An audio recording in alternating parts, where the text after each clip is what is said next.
A story of defiance, Nene Hatun and the Martyrs of Erzurum, a testament to courage, motherhood, and patriotism.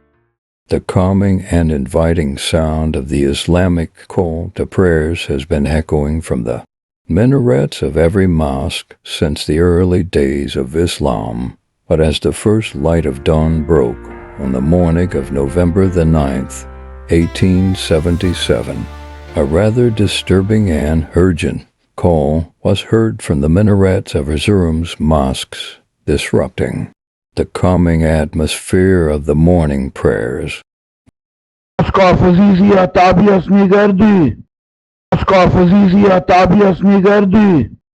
Russians have entered the Azizye Bastions. The Russians have entered the Azizye Bastions.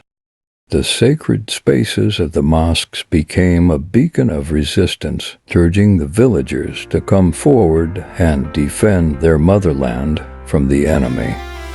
The Azizye Bastions, a fortress that the Ottomans had built in the early 19th century to guard Eastern Anatolia from invasions, primarily from Russia. But between the evening of the 8th and morning of the 9th of November 1877, the Russian forces launched a surprise attack on the Azizye Bastions, catching the Ottoman soldiers off guard. The Russians slaughtered all the Ottoman soldiers present in the fortress except one, who managed to escape, and he reported the horrific situation to his field marshal. That is when the alarming call was made. The Russians have entered the Azizye Bastions. What happened next seemed as if the Russian soldiers were struck by a fierce thunderbolt.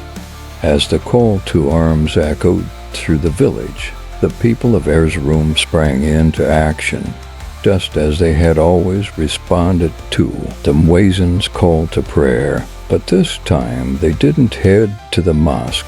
They rushed to the Azizye Bastions, armed with whatever they could find: rakes, axes, kitchen utensils, and a fierce determination to defend their homeland, knowing very well that they might not come back home alive. And among them was the 20-year-old Nene Hatun, a mother of two, who clutched her 3-month-old baby close to her and entrusted her fate to Allah, and said, "Allah is the one who gave you to me, and to him I entrust you," knowing that death lurked around the corner.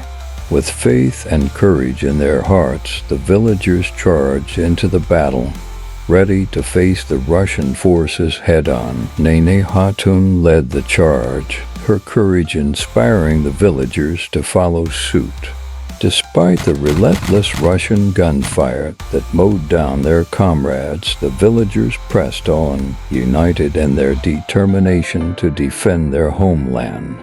With a fierce battle cry, they stormed the Azizye Bastions, breaking down the iron doors and engaging the Russians in fierce hand-to-hand combat. The women of Erzurum proved particularly fearsome, reportedly savaging the Russian soldiers. In the end, the Turkish villagers emerged victorious, killing 2,300 Russian soldiers. But the victory came at a great cost: 1,000 Turkish martyred. Though the heroism of the villagers was etched in the local memory, but at the national level, their heroics remained unheralded for generations. But 75 years later, their legend would be rediscovered, and their courage would inspire a nation, finally granting them the recognition they so rightly deserve, cementing their place in the history as defenders of their motherland. Less than a decade after the end of World War II, and in the midst of the Cold War, the two superpowers of the time, the USA and the USSR, had split the world into two, with the USA controlling the Western Bloc and the USSR leading the Eastern Bloc. And for the Western Bloc, communism was the enemy number one. The post-Ottoman Empire, the young Turkish Republic, was part of the U.S.-controlled Western Bloc as the Cold War intensified.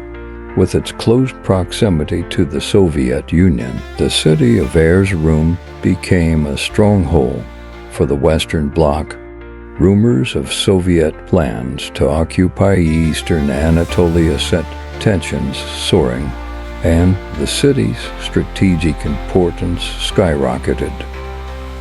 Long dormant rivalry and scars from the past conflicts began to resurface, setting the stage for a renewed struggle for control and influence in the region.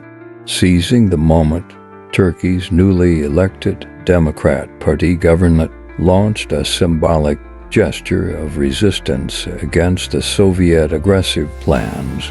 They set out to restore the historic Azizye Bastions and make a grand monument to honor the brave defenders of the Erzurum who fought against the Russians 75 years earlier. The monument would be unveiled on August the 30th, 1952. It was a move aimed at rallying national pride and resolve in the face of growing Soviet aggression. The unveiling ceremony drew a distinguished crowd, including NATO's Supreme Commander, General Matthew Ridgway. The event came and went, but Ridgway's mind remained drawn to a local legend. The last surviving stalwart defender of the Azizye Bastions, who had fought valiantly against the Russians 3/4 of a century ago. The general's curiosity was piqued, and he sought out the elderly heroine, Nene Hatun, to hear her extraordinary story. As General Ridgway sat with Nene Hatun, he posed a poignant question. Would you once again take up arms to defend your homeland against the Russians? Her response was an unwavering yes. As the meeting drew to a close, General Ridgway was profoundly moved, and he said, "This has been the most impressive meeting of my life." The gravity of her story, her unwavering courage, and her unshakable dedication had left an unforgettable mark on his heart. The meeting between General Ridgway and Nene Hatun sent shockwaves through the media, with Turkish and international newspapers like the New York Times eagerly devouring the story. Overnight, millions of people around the world learnt of Nene Hatun's heroic tale, and her name became synonymous with bravery. As her fame grew, so did the stream of high-ranking NATO officers visiting Erzurum to pay their respects to this living legend, catapulting her to international stardom. Nene Hatun's legendary story harmonized perfectly with the Western Bloc's anti-communist narrative, transforming her into a powerful symbol of courage, resilience, and freedom. She embodied the highest human virtues, inspiring a generation to stand against oppression and fight for their beliefs. And her motherhood and her love for the motherland was unmatchable. Nene Hatun's legendary status soared from local hero to national icon, capturing the hearts of her people. Her unwavering dedication to her motherland earned her the revered title of Mother of the Turkish Nation. As her symbol grew, so did the enduring legacy of her bravery and the sacrifices of those who fought alongside her on November 9, 1877, to defend Erzurum. The miraculous story of her and those who fought along her would be etched in history forever, inspiring generations to come. Hope you've liked our video based on an inspiring true story. Let us know which hero from Islamic history would you like us to make our next video on.